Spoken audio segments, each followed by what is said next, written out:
Hi friends, welcome to my channel again. Thank you very much for watching my previous videos.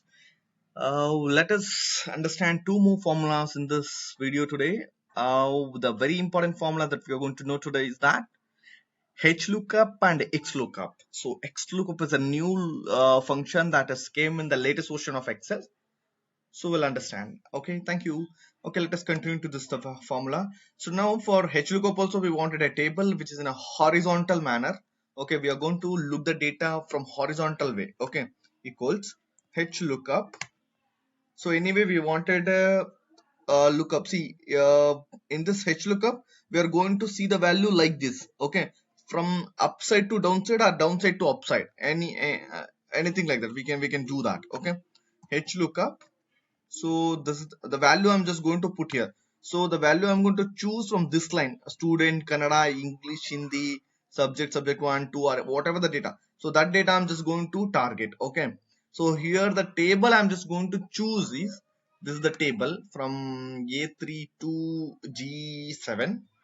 Okay. So the data where I'm just expecting my result is I wanted in this, sorry, second line. I just need to give second line. Okay. Second line. Okay, just close it. eh. Okay, so here now I just need to give the data here. I'm entering student is current. Okay, so it is going here and giving the second row data. Okay, understand? Yeah. So now I think hope you understand this formula. It's very easy, same like VLOOKUP. Okay, now we will apply hlookup equals, sorry, xlookup, not hlookup, sorry, xlookup. Xlookup required same again a lookup value.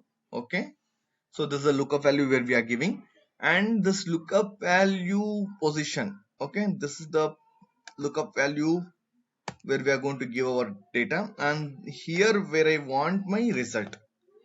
Okay, sorry, the result from it. Kian Kion. Okay, so Kion's 83, understand? Now in the horizontal also we can apply the same formula.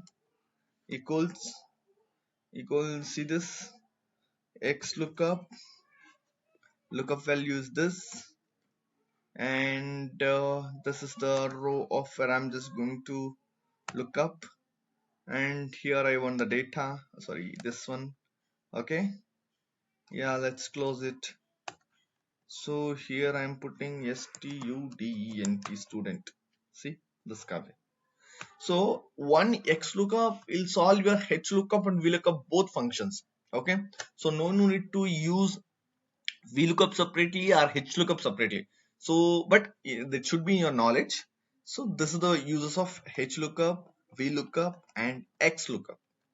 Any doubts you're having in these three formulas, please ping me in the comment box. Thank you.